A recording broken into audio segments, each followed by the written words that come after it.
బంగాళాఖాతంలో పశ్చిమ బెంగాల్కు సమీపంలో అల్పపీడనం ఏర్పడింది. వచ్చే 24 గంటల్లో పశ్చిమ వాయువ్య దిశగా పయనించి వాయుగుండంగా మారనుందని ఐఎండీ తెలిపింది.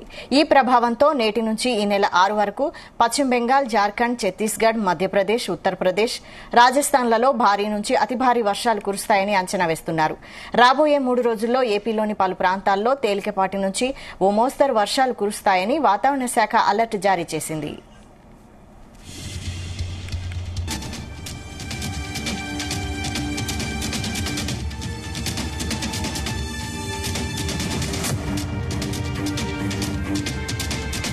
ఇవాళ అల్లూరి సీతారామరాజు, ఏలూరు జిల్లాల్లో అక్కడక్కడా పిడుగులతో కూడిన తేలికపాటి నుంచి మోస్తరు వర్షాలు కురిసే అవకాశం ఉందని విపత్తుల నిర్వహణ సంస్థ తెలిపింది. శ్రీకాకుళం, పార్వతీపురం, మన్యం, అనకాపల్లి, తూర్పుగోదావరి, కాకినాడ, కోనసీమ, పశ్చిమ గోదావరి, కృష్ణా, ఎన్టీఆర్, గుంటూరు, పల్నాడు, బాపట్ల, ప్రకాశం, నెల్లూరు, చిత్తూరు, తిరుపతి, కర్నూలు, నంద్యాల, అనంతపురం, శ్రీ సత్యసాయి, వైఎస్ఆర్, అన్నమయ్య జిల్లాల్లో అక్కడక్కడా పిడుగులతో కూడిన తేలికపాటి వర్షాలు కురిసే అవకాశం ఉందని అంటున్నారు.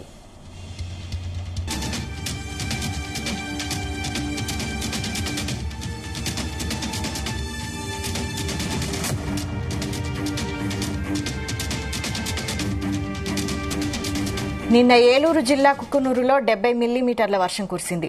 మరోవైపు గోదావరికి వరద తగ్గింది. దీంతో మొదటి ప్రమాద హెచ్చరికను ఉపసంహరించుకున్నారు.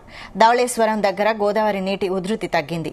అయినా గోదావరి పరివాహక ప్రాంత ప్రజలు, లోతట్టు ప్రాంతాల ప్రజలు అప్రమత్తంగా ఉండాలని అధికారులు సూచించారు.